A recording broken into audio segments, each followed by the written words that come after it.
Hello friends, ಆಹಾರ ವಾಹಿನಿ ಚಾನಲ್ಗೆ ಸ್ವಾಗತ. ತುಂಬಾ ಸಿಂಪಲ್, ಈಸಿ ಆಗಿ ಕ್ವಿಕ್ ಆಗಿ ಮಾಡುವ ಲೆಮನ್ ರೈಸ್ ಹೇಗೆ ಮಾಡುವುದು ಅಂತ ನೋಡೋಣ ಬನ್ನಿ. ನೋಡೋದಕ್ಕೆ ಮೊದಲೇ ಸಬ್ಸ್ಕ್ರೈಬ್ ಆಗದೆ ನೋಡ್ತಾ ಇದ್ರೆ ಪ್ಲೀಸ್ ಸಬ್ಸ್ಕ್ರೈಬ್ ಮಾಡ್ಕೊಳ್ಳಿ. ಹಾಗೆ ಬೆಲ್ ಐಕಾನ್ ಒತ್ತಿದ್ರೆ ನೋಟಿಫಿಕೇಶನ್ ನಿಮಗೆ ಬರುತ್ತೆ. ಫ್ರೆಂಡ್ಸ್, ಲೆಮನ್ ರೈಸ್ ತುಂಬಾ ಈಸಿ ಆಗಿರುತ್ತೆ. ಇದಕ್ಕೆ ಏನೇನು ಬೇಕಂತ ನೋಡೋಣ ಬನ್ನಿ. 1 ಗ್ಲಾಸ್ ಅಕ್ಕಿಯನ್ನು ತೆಗೆದುಕೊಳ್ಳಿ. 1 ಗ್ಲಾಸ್ ನಿಮ್ಗೆ ಎಷ್ಟು ಬೇಕು ಕ್ವಾಂಟಿಟಿ ಅಷ್ಟು ಚೆನ್ನಾಗಿ ಕ್ಲೀನ್ ಮಾಡಿ, 2-3 ಟೈಮ್ ಚೆನ್ನಾಗಿ ಕ್ಲೀನ್ ಮಾಡಿ. 1 ಗ್ಲಾಸ್ ಅಕ್ಕಿಗೆ 2 ಗ್ಲಾಸ್ ನೀರು ಹಾಕಿ, ಅಂದ್ರೆ ಉದುರಾಗಿ ಚೆನ್ನಾಗಿ ಬರುತ್ತೆ ರೈಸ್. ಇದಕ್ಕೆ 1/4 ಟೇಬಲ್ ಸ್ಪೂನಿನಷ್ಟು ಅರಿಶಿಣ ಪುಡಿ, ಸ್ವಲ್ಪ 1-2-3 ಚಿಟಿಕೆ ಅರಿಶಿಣ ಪುಡಿ ಹಾಕಿ, ಸ್ವಲ್ಪ ಉಪ್ಪನ್ನು ಹಾಕಿ. ನಿಮಗೆ ರೈಸ್ ಇನ್ನೂ ಉದುರು ಬೇಕಂದರೆ 1 ಕಪ್ ನೀರು ಹಾಕಿ, ಇನ್ನೂ ಉದುರಾಗಿ ಇನ್ನೂ ಚೆನ್ನಾಗಿ ಬರುತ್ತೆ. ಕುಕ್ಕರ್ ಮುಚ್ಚಳವನ್ನು ಮುಚ್ಚಿ 3 ವಿಸಿಲ್ ಹೊಡೆಸಿದರೆ ಸಾಕು. ತುಂಬ ಈಸಿ ಹಾಗೂ ತುಂಬ ಸ್ಮೂತಾಗಿ ಹಾಗೂ ಉದುರಾಗಿ ರೈಸ್ ರೆಡಿ ಆಗುತ್ತೆ ಫ್ರೆಂಡ್ಸ್.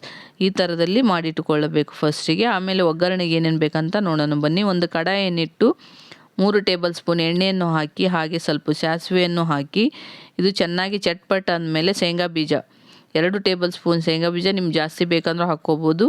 ಗೋಡಂಬಿ ಬೇಕಂದ್ರೆ ಗೋಡಂಬಿ ಕೂಡ ಹಾಕ್ಕೊಳ್ಳಿ. ಚೆನ್ನ ದಾಲ್ ಕಡಲೆಬೇಳೆ 1 ಟೇಬಲ್ ಸ್ಪೂನ್ ಹಾಕಿ ಚೆನ್ನಾಗಿ ಗೋಲ್ಡನ್ ಬ್ರೌನ್ ಬರುವ ತನಕ ಫ್ರೈ ಮಾಡಿ. ಕರಿಬೇವನ್ನು ಸ್ವಲ್ಪ ಹಾಕಿ, ಇದೆಲ್ಲ ಸೇರಿ ಚೆನ್ನಾಗಿ ಫ್ರೈ ಆಗಬೇಕು. ಸಣ್ಣದಾಗಿ ಕಟ್ ಮಾಡಿದ 3 ಹಸಿಮೆಣಸಿಕಾಯನ್ನು ಕೂಡ ಹಾಕಿ, ಖಾರ ಜಾಸ್ತಿ ಬೇಕಂದರೆ ಜಾಸ್ತಿ ಹಾಕ್ಕೊಳ್ಳಿ. ಇದನ್ನು ಹಾಕಿ ಆಮೇಲೆ ಒಂದು ಈರುಳ್ಳಿ ನೈಸಾಗಿ ಕಟ್ ಮಾಡಿದ ಈರುಳ್ಳಿಯನ್ನು ಕೂಡ ಹಾಕಿ, ಇದು ಕೂಡ ಗೋಲ್ಡನ್ ಬ್ರೌನ್ ಬರಬೇಕು. ಆ ಥರದಲ್ಲಿ ಇದು ಚೆನ್ನಾಗಿ ಫ್ರೈ ಆಗಲು ಬಿಡಿ.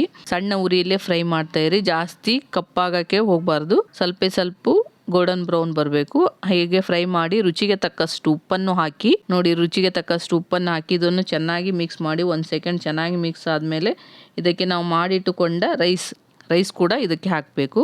ಈ ರೈಸನ್ನು ಹಾಕಿ ಇದು ಮಿಕ್ಸ್ ಆಗಬೇಕು. ಈರುಳ್ಳಿ ಹಾಗೂ ರೈಸ್ ಚೆನ್ನಾಗಿ ಮಿಕ್ಸ್ ಆಗಬೇಕು ಫ್ರೆಂಡ್. ಆ ಥರದಲ್ಲಿ ಹಾಗೆ ಚೆನ್ನಾಗಿ ಮಿಕ್ಸ್ ಮಾಡಿ ಸಣ್ಣ ಉರಿಯಲ್ಲೇ ಮಿಕ್ಸ್ ಮಾಡ್ತಾ ಇರಿ. ಗ್ಯಾಸ್ ಆಫ್ ಮಾಡಿ ಸ್ವಲ್ಪ ಬಿಸಿ ಇದ್ದಾಗಲೇ ನೀವು ಲೆಮನ್ ಜ್ಯೂಸನ್ನು, ಒಂದು ಅರ್ಧ ಲಿಂಬೆ ಗಾತ್ರದಷ್ಟು ಲೆಮನ್ ಜ್ಯೂಸನ್ನು ಹಿಂಡಿದರೆ ತುಂಬಾ ಚೆನ್ನಾಗಿರುತ್ತೆ. ರೈಸ್ ಎಲ್ಲ ಚೆನ್ನಾಗಿ ಮಿಕ್ಸ್ ಆಗಬೇಕು.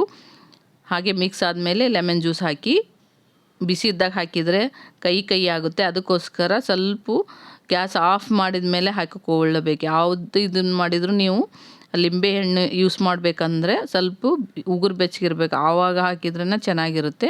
ಇಲ್ಲ ಗ್ಯಾಸ್ ಆಫ್ ಮಾಡಿದ ಮೇಲೆ ಹಾಕಿ, ಸ್ವಲ್ಪ ಆರಿದ ಮೇಲೆ ತುಂಬಾ ಚೆನ್ನಾಗಿರುತ್ತೆ. ಇವಾಗ ನೋಡಿ ಲೆಮನ್ ರೈಸ್ ರೆಡಿ. ತುಂಬಾ ಈಸಿ. ಲಂಚ್ ಬಾಕ್ಸು, ಡಿನ್ನರು, ಬ್ರೇಕ್ಫಾಸ್ಟಿಗೆ ತುಂಬಾ ಈಸಿಯಾಗಿ 10 ನಿಮಿಷದೊಳಗೆ ಮಾಡ್ಕೋಬೋದು. ಈ ಥರದಲ್ಲಿ ನೀವು ಒಂದ್ಸರಿ ಟ್ರೈ ಮಾಡಿ, ಹೇಗಿದೆ ಅಂತ ಕಮೆಂಟ್ ಮಾಡಿ please friends. Thank you to all friends.